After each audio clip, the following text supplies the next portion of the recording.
They said justice should be blind. In Oak Creek, the blindfold had been traded for a swagger. The judges, thick as a cigar smoke halo over the bench. The courthouse smelled like old coffee and lemon floor cleaner. Heat pooled under the courthouse skylight. People fanned themselves with glossy brochures about downtown redevelopment. They came for a zoning hearing and stayed for the theater. Naomi Caldwell walked into that theater wearing a hoodie and a little too close stare. She moved like someone who did not belong there, not because she didn't, but because the part she was playing required it. Her hair was pulled up, her shoulders curved inward as if to make herself smaller. She clutched a slim binder. No brass nameplate, no expensive briefcase. Just a cheap binder whose tabs were labeled in a handwriting that would, for those who looked closely, match the neat hand she used on her official files back at the state attorney's office. Judge William Prescott took the stage in a robe that had seen too many winters. He was a man with a habit of speaking loudly when he intended to be convincing, and speaking comfortable with people who knew where to look when the language bent. He liked the sound of his own indignation. He had spent 20 years cultivating a tone that could turn annoyance into precedent. Next on the calendar, he announced, chin jutting, a grin like a small victory. Caldwell versus Pineview Holdings. A zoning grievance so thin you could read it through. A laugh rose from the gallery, a little ripple of recognition. Naomi held the binder like someone uncertain of the word's value. Becky, a 20-year-old in court-issue sneakers, sat 2 rows back and watched Naomi like a small lighthouse might watch a weathered ship. Becky had been brought in on a probation violation. Curfew, broken parole, something bureaucratic and brittle that could be used as leverage. Naomi had noticed her in the crowd from the moment she stepped into the courtroom. The case itself was intentionally clumsy. A challenge to a permit, sparked by a delict buried in municipal paperwork. Naomi had drafted it with the deliberate imprecision of bait. She had needed Prescott to expose himself. An offhand insult, a contemptuous aside, a moment that would, taped and threaded together with ledger entries and transfer records she had in her binder, narrate a pattern of collusion. "Do you have counsel, Miss Caldwell?" the judge asked with a smirk that depended on its owner being believed. "I'm representing myself, Your Honor," Naomi said. Her voice was measured, unremarkable. It could have belonged to any woman who had learned to steady herself against the world's assumptions. That steadiness, even when she feigned shaking inside, was the anchor for what followed. Prescott let the remark hang. He was fond of cruelty disguised as efficiency. He liked to let a humiliation have the shape of justice, swift, public, with a lesson attached. He spent his days telling small-town people what they could not do and larger men what they would have to accept. "Native litigation," he said slow. "If you're here to clog the docket with village grievances." He tilted his head toward the gallery, toward the developer's people and the mayor's men, who had come with briefcases and a posture of entitlement. "We'll save time. This is meritless. Ms. Caldwell, you've been warned about filing frivolous suits." Naomi opened the binder. She looked small, inconsequential. She let the judge have the spectacle. He fed on it. "You'll be fined," he said. "And I'm warning you. If this court sees you again with nonsense like this, we will consider further sanctions." A murmur, a cough. Bailiff Mitchum, a man whose uniform hung on him like an afterthought, moved with practiced discomfort. Mitchum had learned to carry Prescott's weight. His shoulders told the story of someone who had learned to bend in the direction of safety. "Stand down, Ms. Caldwell," Mitchum said, his voice a mechanical echo of the judge's will. "You'll—" Naomi didn't step back. She didn't need to. She walked slowly to the lectern, and with all the theater of a woman who knows what a single sentence can do, she read out loud a paragraph from a notice of intent to seize that had been recorded in the developer's private registry. Prescott's eyes narrowed. He didn't like to be read to in his own courtroom. He was used to delivering the lines, not hearing them spoken by the very people he put on the margin. The developer's attorney, Greg Henderson, slick, comfortable in his complicity, muttered something that sounded dangerously like amusement.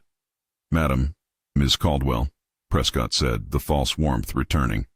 "You don't understand the law. You don't know the people who built this town. This is not some classroom exercise." Naomi smiled without moving her lips.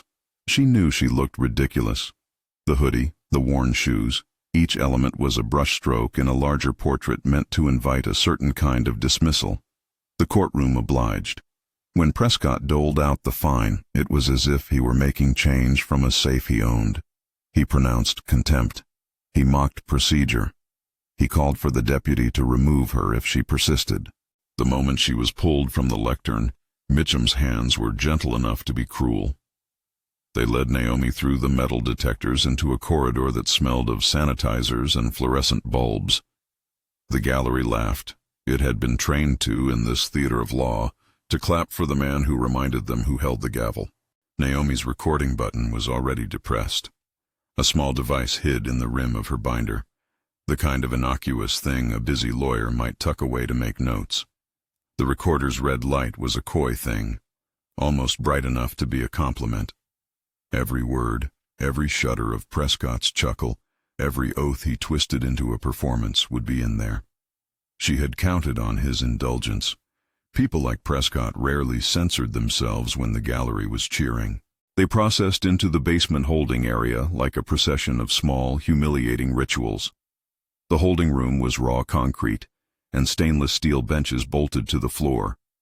It was a place designed for temporary people and permanent humiliation. The fluorescent light hummed. A radio played a sportscaster talking about a high school game. The sound was too loud in the sparse space. There were faces there that smelled like the town. Becky sat on the far bench, shoulders still tense from fear. Across from her, a woman the courthouse staff had labeled Mama. An older woman with work-rough hands and eyes that had learned to make themselves look small in the face of authority, clutched a faded shopping bag. Naomi sat down beside Becky as if she had nowhere else to be. She put the binder between them. Becky looked at Naomi, suspicion layered over despair. "What did you do?" Becky whispered. The word do carried all the meanings. A mistake, a crime, a misstep, a life misread. "Not what she thinks," Naomi said. Her voice was closer now, softer in a way designed to be steadying. She could have used false comfort. She chose truth. "You've got a maze ahead. I can help with a map." Becky's laugh was small. "Who are you?" Naomi considered lying. She could have said she was a volunteer from a legal clinic, a random advocate. But that would have been a kindness mask that didn't fit the plan. She told the half-truth that would be good enough for Becky. "Someone who used to think the law only worked for folks with blazers," she said. "Then I learned how to make it work for everyone." Becky's eyes flicked to the recorder tucked into the binder's spine. "You got that?" Naomi tapped the rim of the binder with her nail. "I've got enough." In the compressor of the holding room, Naomi became a quiet center. She gave Becky a piece of paper with the name of a local caseworker, a reminder to come to a hearing, the number for a youth program. Becky's fingers closed over the paper like a promise. Outside, in the judge's chambers, Prescott ate with the kind of shame-free appetite reserved for men who are not used to accountability. Mayor Clint Gable, broad-shouldered, was there, the smiling capitalist of Oak Creek who fancied himself a man of progress. He had a taste for ribbon cuttings and the kind of deals that fit into the margins of regulation. Greg Henderson sat with his shoes kicked under the desk, the developer's interests folded into his lap like a ready-made script. They traded stories of small victories, of permits signed and hearings quietly decided. There was the comfortable exchange of power holders who presume they are invisible to consequences. Prescott laughed at his own jokes. Henderson chewed and nodded.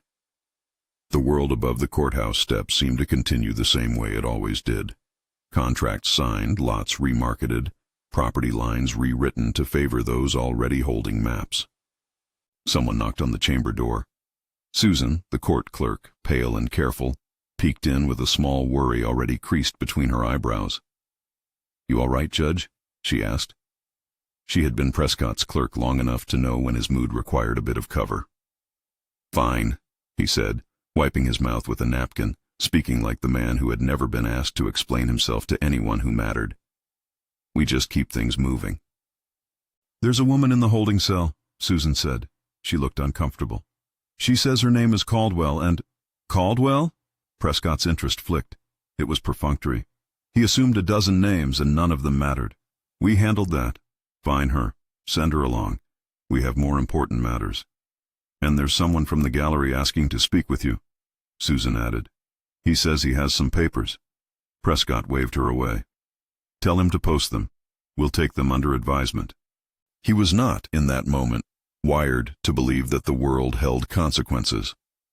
Large power structures accumulate a particular arrogance. Men like Prescott learned to read compliance as control. They learned to believe their assumptions were law. Downstairs, Naomi listened to the rattling of the building like it was a pulse. She had planned every detail. She had rehearsed patience as a weapon. Her play had to look accidental. An insult taken, a fine accepted, a temporary removal. She saw what the cameras and the crowd would miss.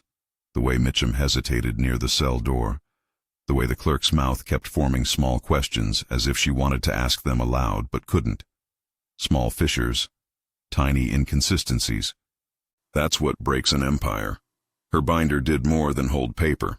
Tucked into its back pocket was a thumb drive that could, with the right legal paper trail, dismantle Pine View Holdings' story about development. On it was a spreadsheet of transfers that linked vacant lots to shell companies, the names of trust officers who had smiled on deals that delivered public land to private profit, records of city council votes that had been expedited by a clerk who would later remember interactions differently than she had that morning. Arthur Pims had given her the drive. Arthur, the city planner turned whistleblower, had pages of memos he could barely bear to hand over. He had wanted Naomi's assurance, personal, legal, unmovable, that his testimony would not vanish into a drawer. Naomi's nephew Jamal's name surfaced in her mind the way a title scar surfaces at low tide. He had been 14 when a law clerk misread a file and a prosecutorial decision hardened into a sentence that felt like iron. Saints and systems tried to be humane, but institutions, especially small-town ones, tend to calcify. Jamal had been punished not to teach justice, but to remind the system it was in charge. Naomi had made a career out of untangling those calcifications. The state's head prosecutor is a role that carries the capacity to seek systemic corrections. It had been, for Naomi, as much of a calling as a job. The position gave her reach, the ability to open inquiries, to coordinate with federal partners, to request audits and referral. But reach matters little without a plan to use it. She had spent 6 months assembling paper and testimony into something that could withstand the pressure of attorney supremacy and political interference. She had sat at a gray conference table in her office at the state attorney's headquarters and watched maps of Oak Creek flatten into lines and ledger entries. Special Agent Thomas Reynolds had keyed a calendar for warrants. The IRS had a file that looked like the trunk of a tree, branches of transactions that ended at Pine View's roots. Naomi had learned to wait. Waiting is a skill that reads like patience to those nearby and like indifference to the arrogant. Naomi had trained herself to be invisible enough to be underestimated and visible enough to set the pieces in motion. Becky leaned into the small kindness Naomi had offered. "You really gonna fix it?" she asked, as if the question were both childish and sacred. Naomi felt the old answer rise, the one that had carried her across pleading rooms and budget hearings. "Nobody fixes anything alone," she said, "but I'm going to try." She had left instructions with Special Agent Reynolds in a meeting that smelled of bad coffee and better intentions. They had discussed preservation, how to get documents subpoenaed, how to ensure digital traces were mirrored across secure servers, how to involve the state police so that no one could claim an improvised raid later. Naomi understood evidence law well enough to know what could stand up under fire. She respected the limits of her office. She also respected the fact that the law, properly wielded, could be necessary muscle for a community burned by theft. Upstairs, Prescott finished his lunch with a smirk. He played one of those songs people in small courthouses play when they want to feel indispensable. He had a rhythm, and the town had learned it. Things moved faster if they had the right rhythm. He picked up the telephone to dial a private line, but before his finger grazed the dial, Susan stepped in with a small motion, thin with nerves. "Judge, there's a call on line 2. He waved it away. "Put it through." The phone sang with a ring that seemed designed to arrive at an inconvenient time. Prescott's voice went thick as he opened the line. "Prescott speaking." Silence came in breathless beats. Then a voice on the other end, flat procedural, said, "Judge Prescott, this is the office of Special Agent Thomas Reynolds. We need to confirm the status of an individual detained in your holding facility." In the chamber, the air cooled like a window opened. Prescott's hand did a small tremor. "Who gave you?" "State's head prosecutor Naomi Caldwell," Susan said, too loud. Her words lopped off the air in the room like a blade. Everything unrolled in slow, terrible clarity, the book on the desk sliding, the fork less vicious on the plate. Faces that had been loose with jokes for lunch drew tight. Prescott's smirk slotted into an old, practiced worry that people in power sometimes forget they can have. "What is this?" he demanded. The sound was small and brittle. There was a pause, a legalese sigh. "We have reason to believe there are active investigations into municipal land transfers connected to Pineview Holdings and certain public officials. We're executing coordination today. We advise you not to interfere." Prescott tried for a laugh that fell off his lips like thrown plastic. "Interfere? I don't—" Susan's hand was shaking now. Mayor Gable's face, usually so practiced, went ashy. Greg Henderson leaned forward like a man trying to catch his balance on a boat that had unexpectedly listed. On the downstairs bench, the hum of the fluorescent light sounded like a keeper of small, bright things. Naomi had heard the whisper of change in the building's bones. She did not need the call to know that the plan had teeth. She had expected the shock of realization to arrive like thunder. She had not expected for spectacle, the way a single phone line could announce the end of a long, comfortable deception. Mitchum opened the holding cell door and looked down at Naomi. "You okay?" he asked, the question a complicated mix of duty and curiosity. Naomi stood slowly, the motion quiet as a program starting to run. She smoothed the hoodie where it had bunched. She could have told him nothing. She could have let him go back upstairs with his routine intact. Instead, she said quietly, "Keep them comfortable. If anyone asks you to do something that smells wrong, tell them you need it in writing." Mitchum's face knitted. "You got a plan?" "Always," she said. Her voice was light but not mocking. There was a steadiness that made him look away. She did not want him to know anything he might forget later. Outside the holding room, a man who had sat near the back, Arthur Pims, moved his feet as if he had been waiting for permission.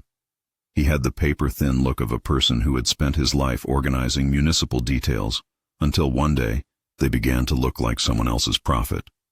He had slipped Naomi a sealed envelope in the corridor before the hearing, a thing of yellowed documents and pages that smelled like old ink and truth. Naomi had tucked it into her binder and let it sit like a seed. In an office across town, a phone call placed a tiny spit of fear into the developer's veins. Charles Thorpe, who ran Pineview Holdings from the safety of a glass building outside town, had not expected a week like this. He had built a map of influence to insulate himself from the gusts of oversight, but maps are only as good as the paper they are printed on.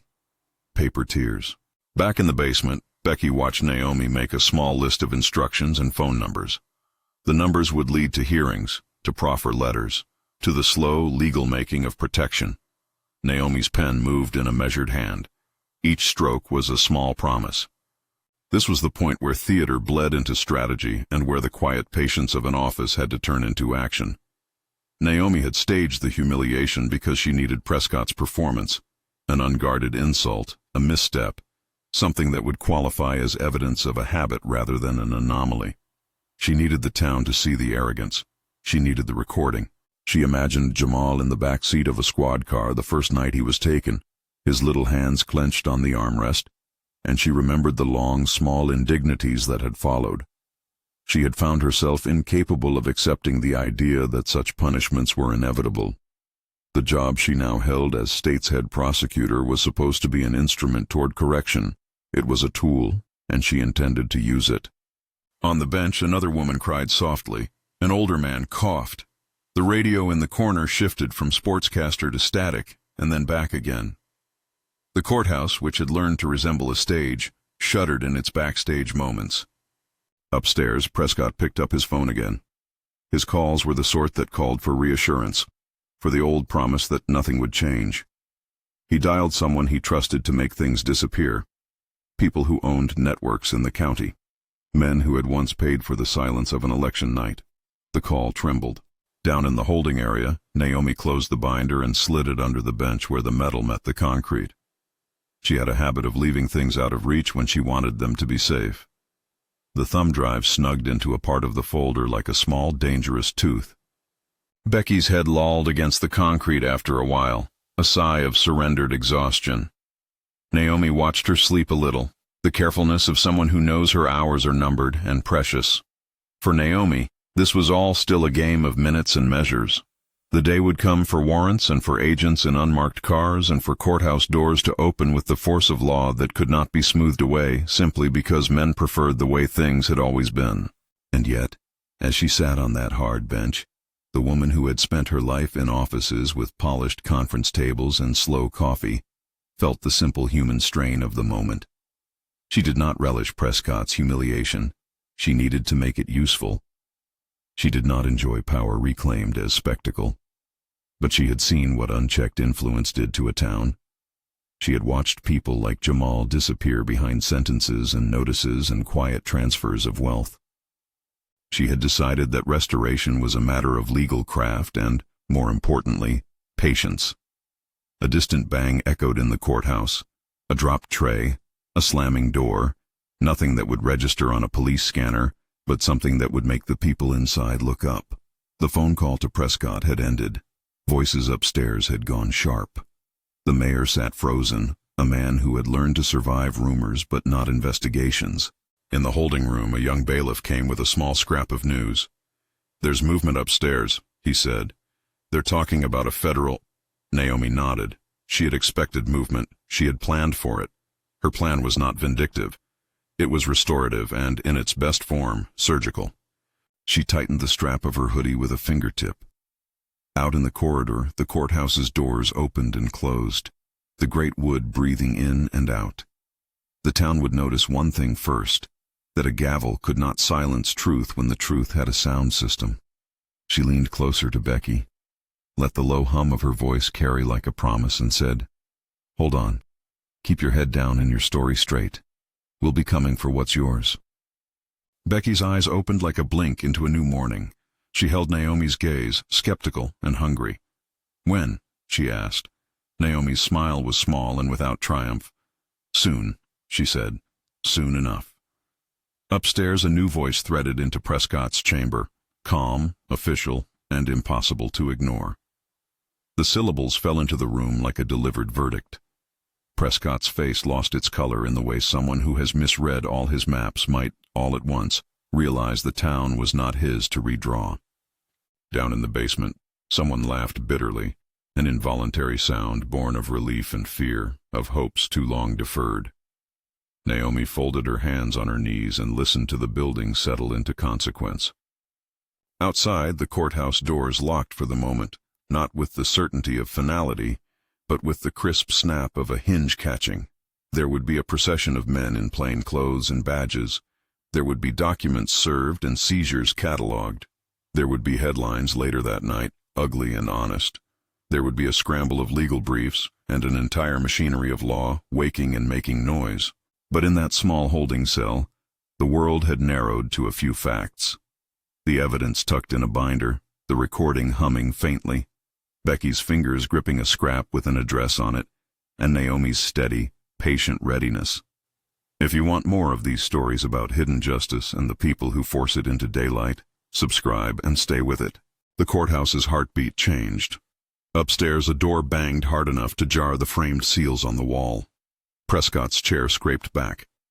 He stumbled to his feet, eyes suddenly set in lines he did not usually show in public. The men around him moved like catalogued helpers, now realizing their roles were under new direction. Naomi listened to shoes on marble, footsteps that might be gathering for arrest or for negotiation. Either way, energy had shifted. The thing she had set in motion took the first breath of life. She smoothed the paper she had given Becky and set the small recorder so that more of Prescott's offhanded phrases would be captured should he decide to talk alone. Patterns required repetition. Corruption was not a single bad act, but a stream. Naomi had come to know that streams, unless dammed, flow until someone redirects them. The door to the holding room scraped open. A young woman in a gray suit, someone Naomi had met once, in a long, quiet room with heavy curtains, slipped inside. She held an envelope marked State's Attorney's Office and wore a look that combined apology with purpose. "You didn't have to do that," the woman said, voice low. Naomi looked up. "I did," she said. "There wasn't a choice." The woman hesitated. "They're getting files now. Agent Reynolds says—" "It's done," Naomi said. "They're getting files. They're finding papers. They'll be surprised at what's in the margins." The woman's shoulders dropped. "Becky," she asked, "take her. Give her a card for the pro bono clinic. Keep her phone on the line if she wants to call." Naomi's voice had a tenderness that she rarely allowed herself elsewhere. "And tell Jamal I'm working." The woman left with the envelope. Naomi heard the stairwell doors open and close, the sound that announces movement. She breathed the air once, as if inhaling the town itself. There are places where justice creeps like a slow animal, and others where it charges. Naomi had chosen the latter, careful, loud, disruptive when necessary. From upstairs there came the muffled snap of a phone being slammed into a cradle, the sharp intake of someone who realizes that a joke has become a scandal. The town, which had slept under Prescott's rhythm for years, blinked awake. Naomi felt the old ache, familiar, protective, settle between her shoulder blades. She had not come for spectacle. She had come for repair, but repair demands exposure. Somebody would have to explain everything to Becky. Somebody would have to stand in front of empty chairs at council meetings and ask why people had been taken from their homes in the night. Somebody would have to name the money as stolen and the houses as wrongfully transferred. The law could do that if it chose. The will to do it rarely arrived so cleanly with the evidence in hand. She closed her eyes for a moment and pictured Jamal teaching a child to ride a bicycle on 4th Street, a place that in her files read like the sum of 1,000 misapplied ordinances. She saw rebuilt porches, a community legal center with a brass plaque that read, "Caldwell Legal Aid." She saw Becky working a reception desk with hands that had learned trade, not survival. A shudder went through the courthouse like a prelude to thunder. The phone in Prescott's chamber rang again. This time what came back was not a polite inquiry, but the kind of direct statement men in power hear when they have miscalculated the reach of someone who holds more than resentment. On the bench, Naomi tapped the rim of the binder and felt the small hum of the recorder. The building had become an instrument. She had struck it in the right place. Now she waited for the sound to resonate. The stairwell door opened and closed. Footsteps. Voices. The courthouse had shifted from theater to arena. In the holding room, people began to move toward what might be a future with different rules. Outside, the town would begin to feel the tremor. Naomi stood, smoothing the hoodie over her shoulders. She had already begun to invent the next steps in her head, motions to file, who to call for the grand jury referral, how to command the attention of agencies without stepping on their jurisdiction. She did it quietly, because that is how she had always worked. Orchestration in low light, then a single clear command when the time came. She walked out of the holding cell as though she were only stepping back into the world she had always known, but the world had changed enough to be dangerous to some. Upstairs, in a room that used to belong to a man comfortable with his own judgments, a phone lay face down on the mahogany table. Prescott had slammed it there, not just in anger, but because a certain kind of man cannot comfortably hold the news that his world has been mapped. From the hall, she heard the courthouse doors open to the afternoon air. People were already clustering, voices low but spreading like the first clean lines of a storm. The sheriff's cruiser idled outside, its light off as if respecting an unspoken line. Naomi walked under fluorescent light into midday heat. She had the look of a woman who had been somewhere else entirely and had returned with parcels that would complicate lives. People looked at her and gathered the pieces in their faces: confusion, curiosity, the faint outline of fear. They did not know yet that she was the state's head prosecutor. They would, soon enough. She paused on the steps, feeling the town's gaze like a breeze. The papers in her binder whispered in a language of transactions and transfers, of trust accounts and trustee names, of lines that had been redrawn and corners corralled. She felt the weight of other people's expectations, the hope that someone with reach would use it to undo harm. An unmarked car pulled up to the curb. A man in a suit she had seen before, Thomas Reynolds, slid out and walked toward the courthouse with the practiced stride of someone who knew how to carry questions into rooms and come back with answers. Naomi took a breath that tasted like the dust of disused lots and the lemon scent of the courthouse. She had planned for this moment with a sort of disciplined mercy. She had not wanted to embarrass Prescott in private. She had wanted the town to see, to name, and to learn. The day was far from over. Upstairs, doors closed. Men who had once worn influence like a shawl creaked their shoulders and learned to walk without it, at least for now. On the courthouse steps, people gathered without knowing what each other knew. Cameras would come. There would be questions and statements and eventually the press release that would name processes and jurisdictions and timelines. Naomi turned to walk back inside. She felt the whisper of possibility at her heels, the patient weight of all the things that needed to be fixed. The recorder hummed in her bag, unsuspecting, thorough. The building exhaled around her, a great lung of community and consequence. She stepped back into the light of the lobby and felt for an instant, not the thrill of a sting, but the half-muttered remembering of why she had chosen a life of law. It was not for revenge. It was for the belief that law, properly used, could return what had been taken. The judge's chamber door opened one last time.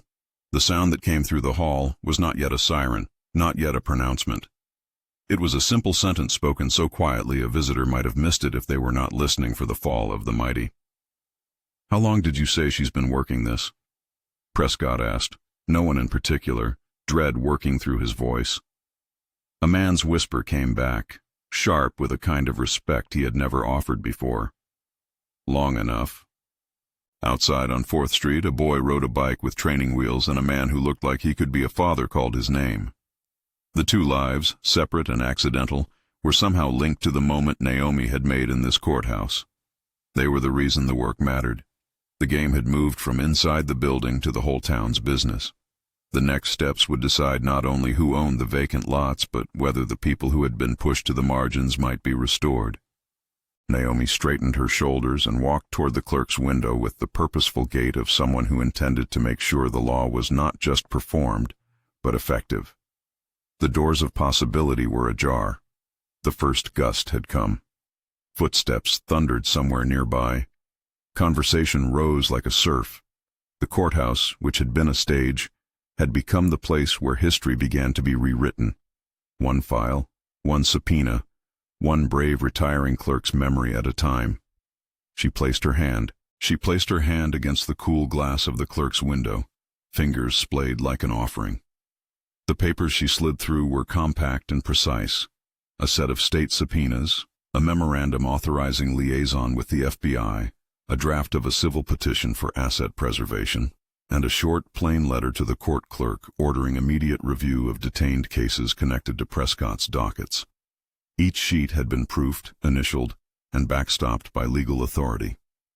There was nothing theatrical in the documents, only the kind of relentless paperwork that makes law do its work. Susan took the stack with trembling hands. For years she had lived in the thin space between what the judge asked and what her conscience told her to do. Now her mouth pressed into a determined line.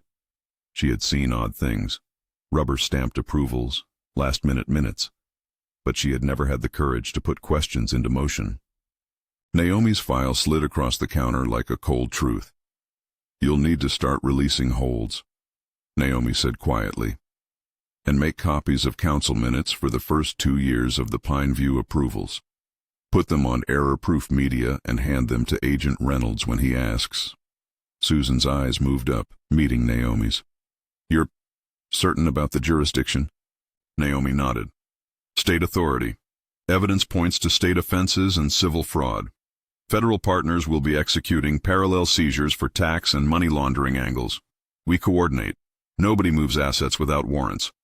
In the hallway, Mitchum lingered by the door as if the courthouse's bones had rearranged themselves under his feet. He had spent years learning which way the wind blew and how to stand inside it. Now the wind had a different shape. Mitchum watched Naomi with a guilt that was almost shame. He had carried Prescott's arrogance like a uniform. The question had always been whether he'd worn it willingly. "You want me to help?" he asked, voice low. Naomi looked at him for a long moment. If something smells wrong, check the paper. If someone says, do it right now, ask for a warrant. And when they ask who ordered it, say you're following a directive from above.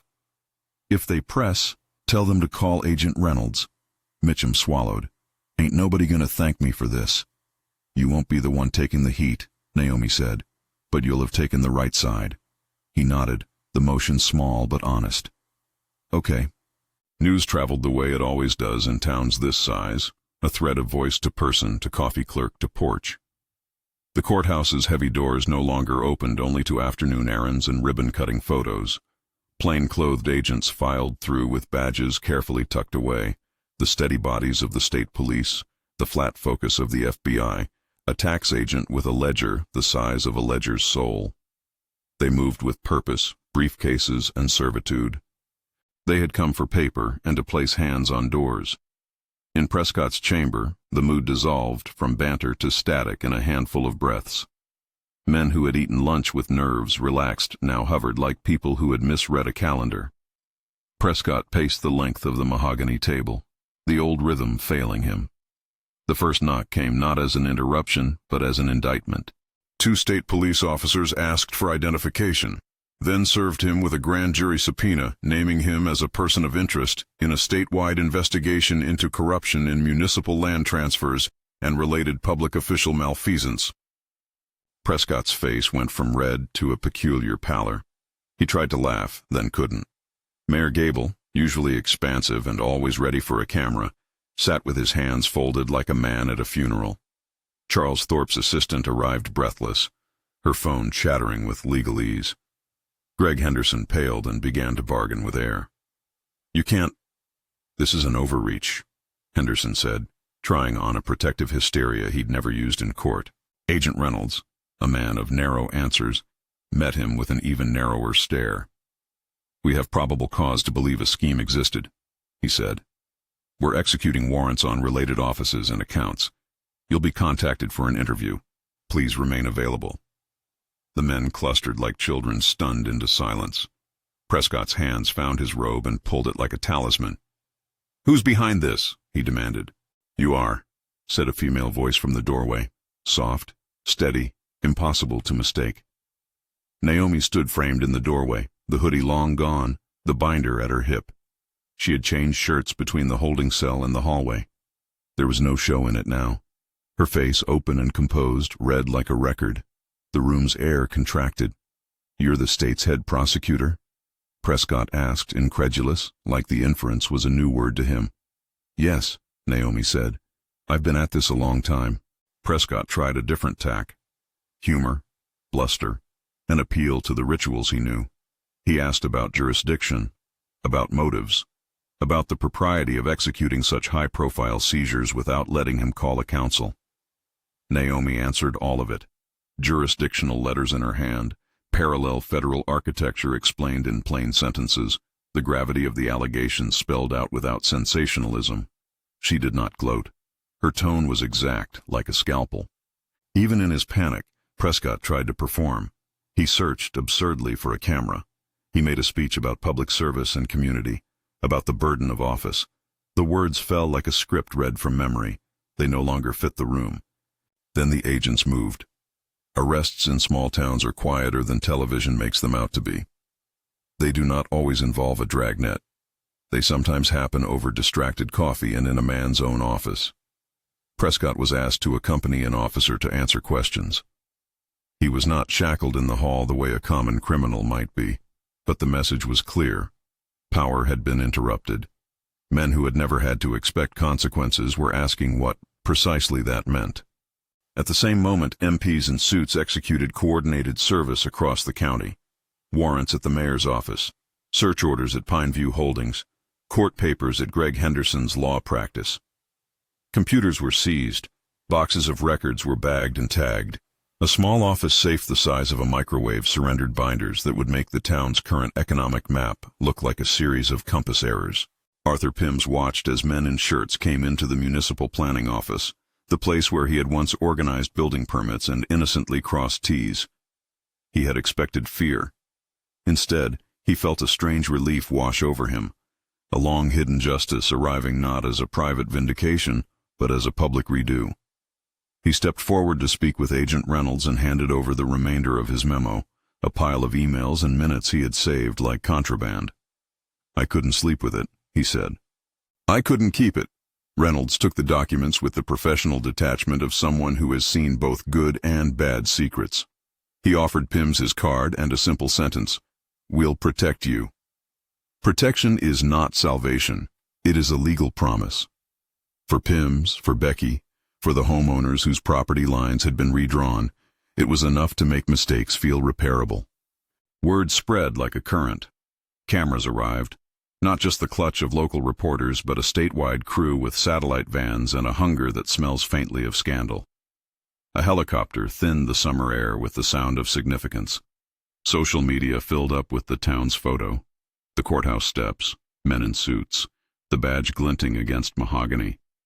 The story was not just about a single humiliation anymore. It was about a pattern of betrayals that affected the municipal ledger. Naomi kept moving through that chaos with a calm core. Her job now was to turn commotion into procedure, to make sure chains of custody were unbroken, that every seized email had a mirrored copy, that search warrants had exhibits numbered and notated. She had learned long ago that justice is born out of minutia as much as it is out of righteous speeches. The agents were efficient. The state's attorneys were respectful of jurisdiction. The federal counterparts watched for evidence of tax fraud and interstate transfers, things that could secure both penalties and the assets that might pay restitution. Back in the holding room, Becky's case was re-examined as a matter of administrative process. Her probation violation was the kind of technical misdemeanor that is often weaponized in small towns, an excuse to keep someone furtive and controllable. Naomi filed an emergency motion seeking release of those detained on related technicalities and immediate review of their cases. Within hours, Becky was out with a small packet of paperwork, a voucher for counseling, and a phone number that rang with a voice promising help. Naomi made sure she had a place to go that night, a bed in a program, and a pro bono lawyer assigned to her case. Naomi watched the moment with an intensity that made Becky squirm. "Thank you," Becky said, her voice tight with disbelief. Naomi's answer was quieter than it had been in Prescott's chamber. "Go home tonight and sleep," she said. "Call that number in the morning." In the immediate weeks that followed, Oak Creek turned into a study of institutional scrutiny. Grand jury proceedings were convened to assess criminal culpability. Indictments were drafted against a handful of public actors. A civil suit was filed to freeze Pineview Holdings' assets pending further review.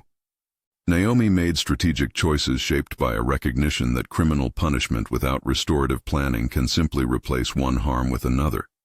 That calculation, how to penalize wrongdoing while simultaneously trying to return value to those harmed, was the heartbeat of her approach. The centerpiece of her strategy was a civil proposal, an application to the court asking for the preservation of contested funds in a constructive trust for the direct benefit of the homeowners and families dispossessed by the land transfers.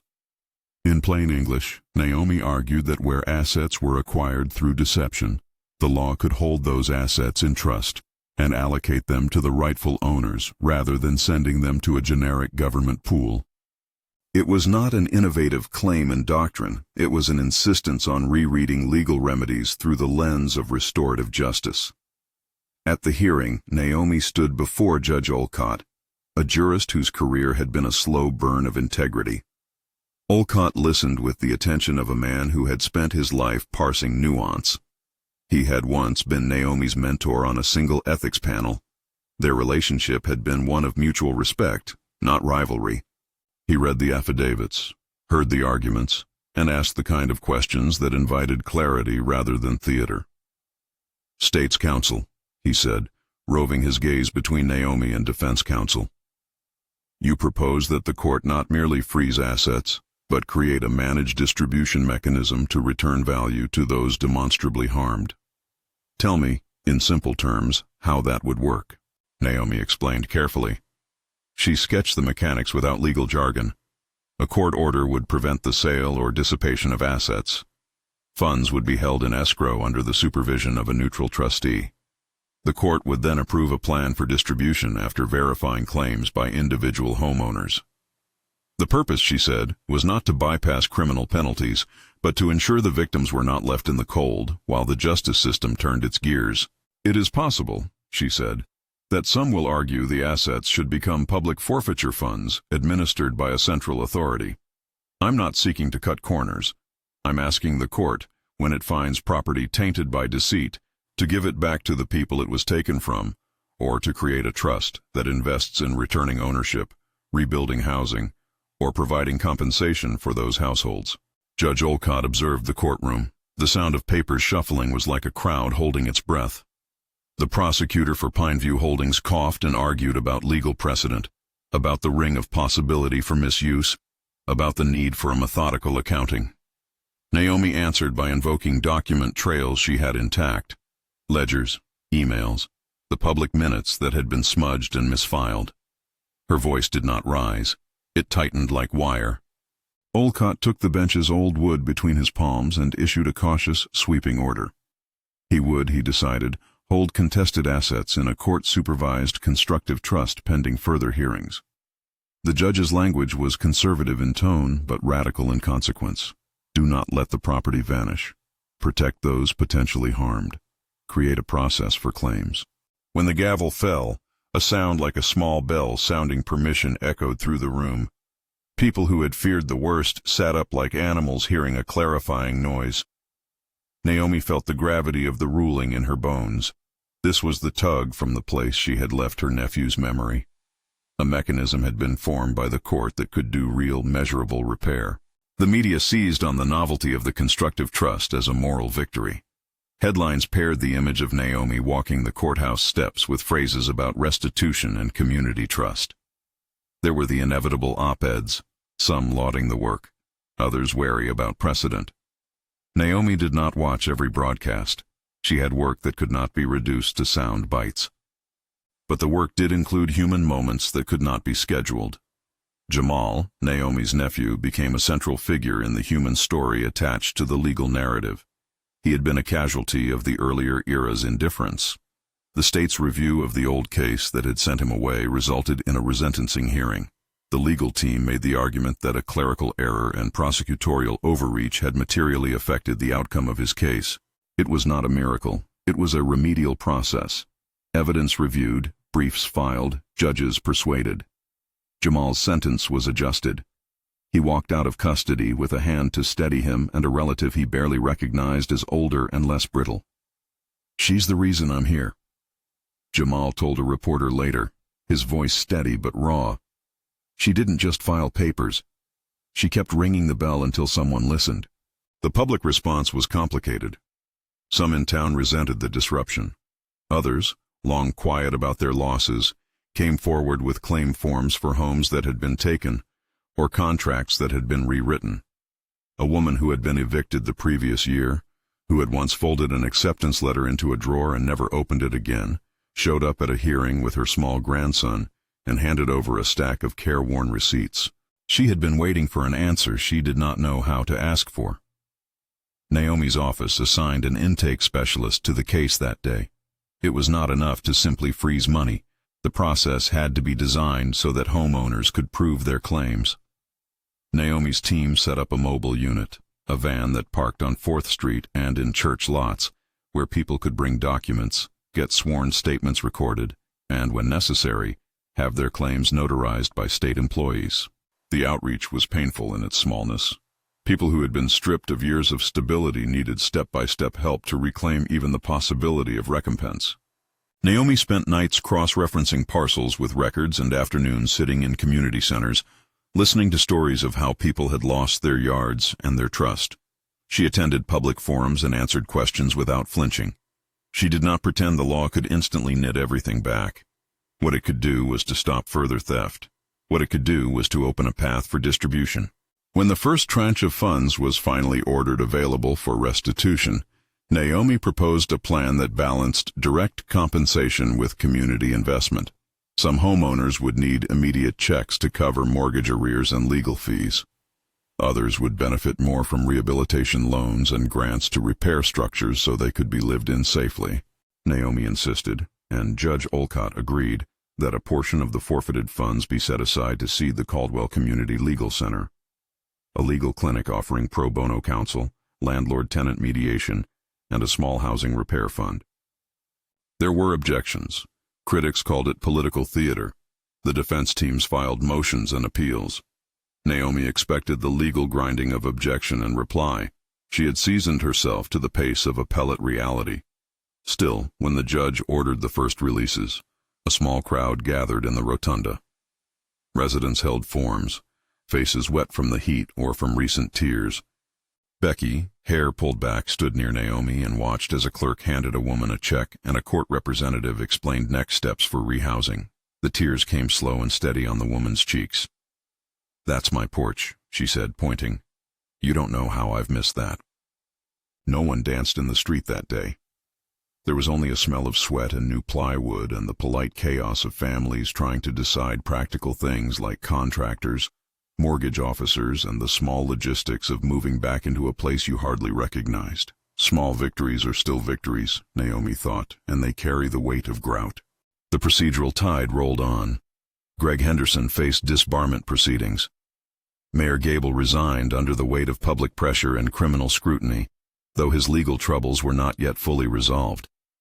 Charles Thorpe found his developer's accounts frozen under court order, his flights and bank accounts tracked by both state and federal agents. The press called it a small-town takeover of an establishment that had not expected to be questioned. But the story's public arc peaked on a day Naomi had not planned to make a spectacle of. The courthouse rotunda filled with people wanting to see the law's face as it turned. Cameras jostled for position. Naomi stepped forward and, without dramatic flourish, told the town what was happening. She did not use the language of self-revelation as a weapon. Her purpose was to name the wrongs and explain the process. "I'm Naomi Caldwell," she said, facing the assembled crowd, her voice steady and easy to hear. "I serve as the state's head prosecutor. My office has been working with state and federal partners to examine transactions that led to the displacement of families from 4th Street and other neighborhoods. We intend to hold those responsible accountable and to do our best to restore what was taken." There was a hush. Some faces betrayed relief. Others betrayed suspicion. Naomi spoke of the constructive trust, of the careful vetting of claims, of the need for patience tempered by urgency. She explained that the law moves in steps so that rulings can hold up under scrutiny. She did not promise instant restitution. She promised instead a method: evidence gathering, hearings, counsel, distribution plans vetted by the court. After the speech, she walked into the crowd simply, answering questions that were sometimes blunt and sometimes raw. She signed papers for a woman who had to have her name notarized, joked briefly with Jamal about the absurdity of certain bureaucratic forms, and walked with Becky to a van where a team of social workers waited with shoes and clothing and a stack of references for job training.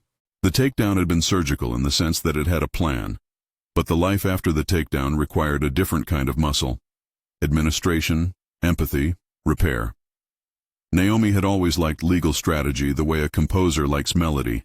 The work of the instrument is necessary but not sufficient. She wanted to see not just who paid the price, but how the price could be used to rebuild what had been taken. Months passed.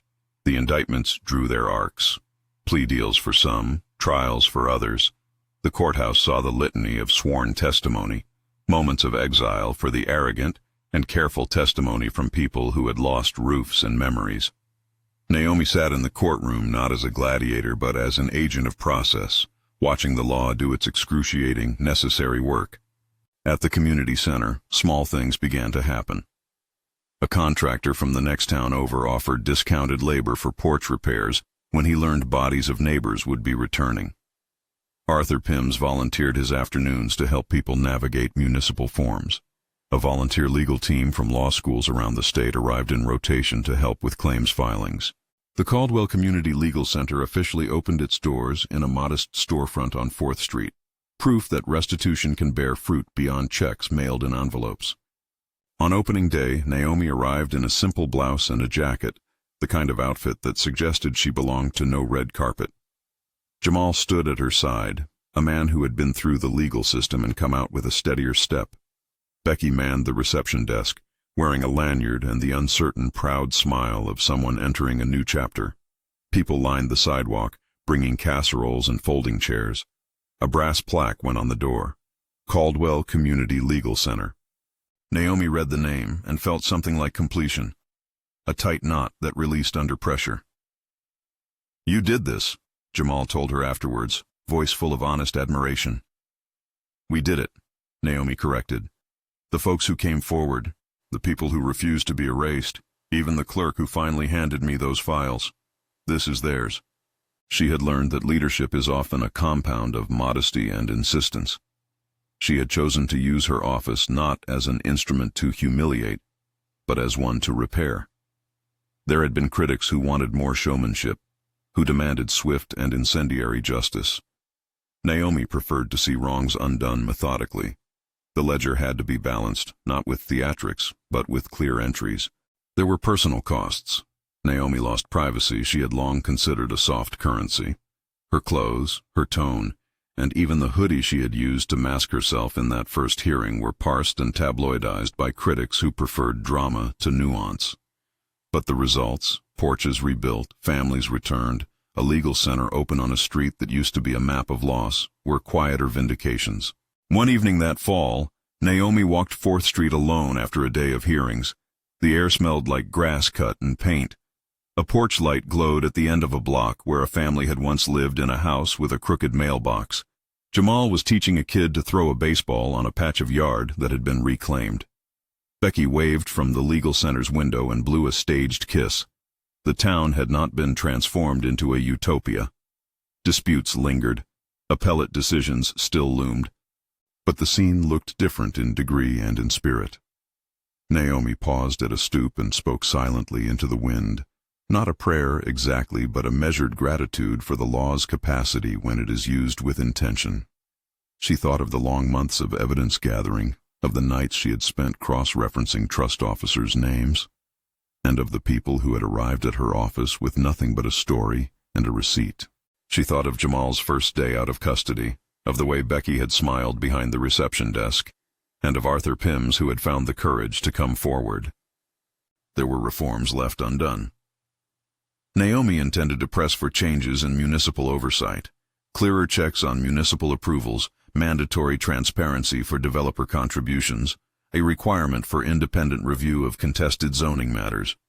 She would do that with a mix of legislation, administrative guidance, and persistent prosecutions where wrongdoing emerged. The work of changing systems is slow and often unsexy. She had learned to love it anyway.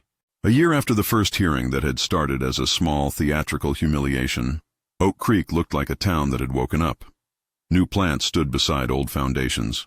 A community garden had been planted on a lot once slated for a gated development. The Caldwell Community Legal Center held its first anniversary barbecue and a moot court educational program for high schoolers. People came with yard chairs and kids with sticky smudged faces.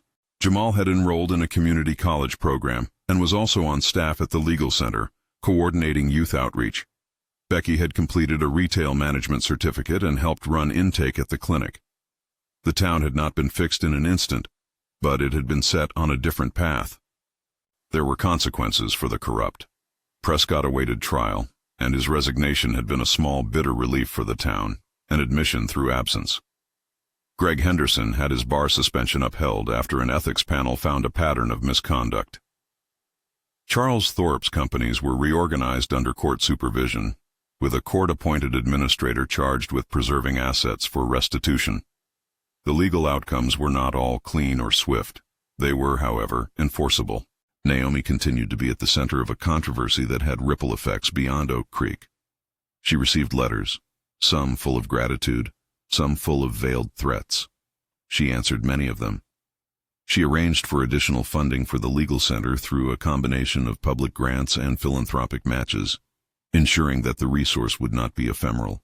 She knew that the hardest part of the process would be sustaining momentum when the news cycle moved on, when the cameras left and official attention shifted elsewhere. That is when institutional memory matters, the archives, the recordings, the records that keep accountability from evaporation. At night, when the office emptied and the building fell into a hush, Naomi sat briefly at her desk and opened the small recorder that had first captured Prescott's offhanded cruelties. It was a quiet device, unremarkable on the corner of her desk, a reminder of the day she had chosen to be underestimated. She did not glory in it. She treated it as evidence, part of an archive that would hold institutions accountable. On that same desk was a photo, small and a bit dog-eared, from the day Jamal had exited county custody. He was standing in a jacket that was too big for him at the time, but his smile was a bright mark against the gray sky. Naomi kept that photograph to remind herself why patience and paperwork were necessary companions. The law can be slow, lives do not have to be. She thought often about the people who had been most affected, the homeowners who stood in line for claim forms, the mothers who had kept a small stash of expired receipts in a shoebox, the elderly woman who had wept when she saw her porch again. Naomi knew the law can be wielded cruelly by those who hide behind procedure. She intended that it be wielded differently. Months later, a congressional committee invited Naomi to testify about municipal corruption and state-federal coordination, an opportunity she used to advocate for clearer statutes governing public-private land transfers and for funding to support victim-centered restitution processes. She did not use the platform to puff herself up. She spoke instead of process. The need for investigative resources, cross-jurisdictional cooperation, and legal tools that allow courts to preserve assets in trust for those harmed. Her testimony read like practical policy, a template for other prosecutors who might want to shift law's muscle toward repair. Back in Oak Creek, a small ceremony marked the dedication of the restored houses on 4th Street. Neighbors who had once been strangers stood in a semicircle while a child unveiled a plaque for the community garden. Naomi stood at the back, watching, a small smile on her face. When people later asked if she ever regretted the theatrics of the hoodie, she answered with a laugh that always had a little softness in it. No, she would say. It was a costume. It helped me do the thing I had to do. On the courthouse steps that morning, she crossed paths with Mitchum. He had taken a new post with a state unit focused on courthouse security reforms. His posture was different, less defensive, more composed.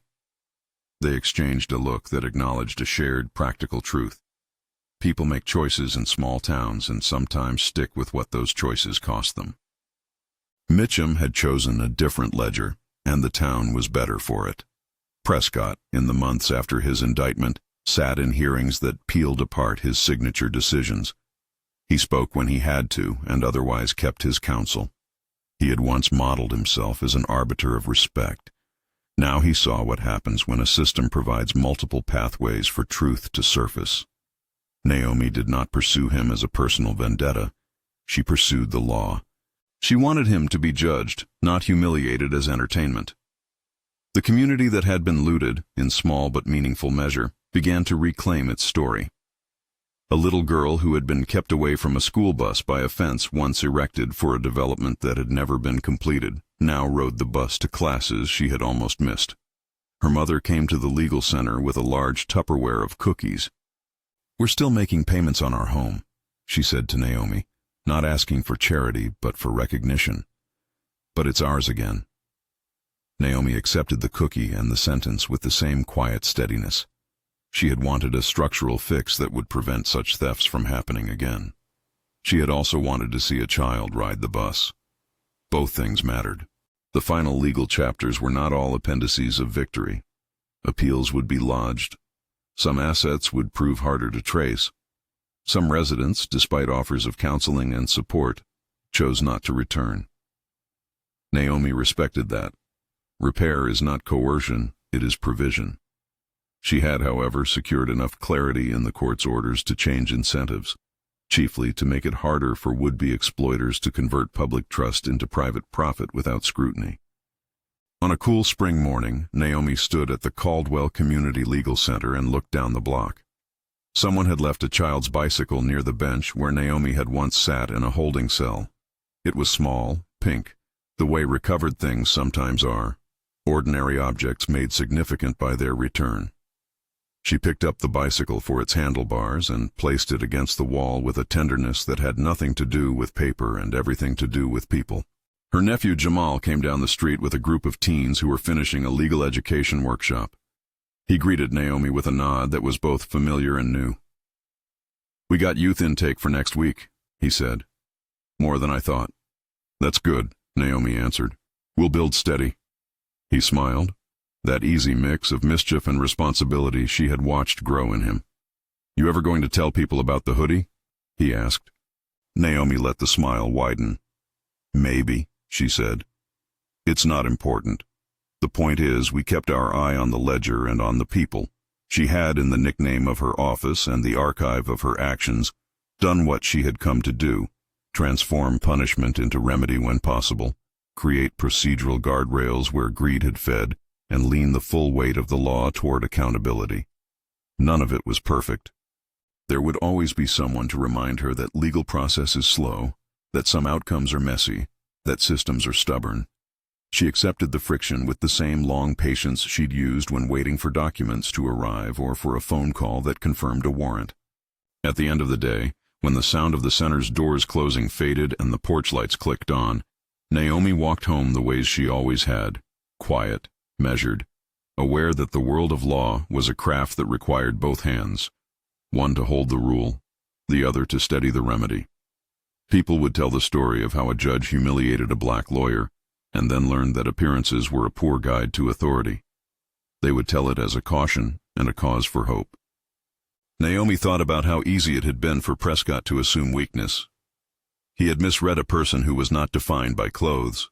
He had underestimated the way legal authority can be wielded, not to humiliate, but to heal. She thought about the families on 4th Street who now had keys to houses that were theirs again. She thought about the little library the legal center had started, filled with pamphlets on municipal law and a donation shelf of food staples for those who came in at lunch. She thought about Jamal learning to show up for work with a pro bono ethos, giving back what had been unjustly taken from others in a way that was practical and immediate. Before she left that night, Naomi walked past a mural someone had painted on the side of a storefront. A woman in a hoodie lifting a house in her hands, the words under it reading simply, "Hold the house." She paused, reluctant to let the image flatten into a slogan. It mattered less that she had worn a hood than that the town had, at last, learned to look harder. If you found yourself thinking about this story, about what justice looks like when it's used not just to punish but to repair, tell us in the comments. Would you have staged the same move Naomi did, or taken a different path? And if you want to see more stories where law and accountability meet community repair, subscribe and keep the conversation going. The night cooled. Porch lights blinked into life. The courthouse, once a stage for a single man's rules, had been pressed back into service as an institution that could, when shepherded well, help restore what was broken. Naomi locked the legal center's door with the soft click of someone who knows that the work is never finished, and that is exactly how it should be.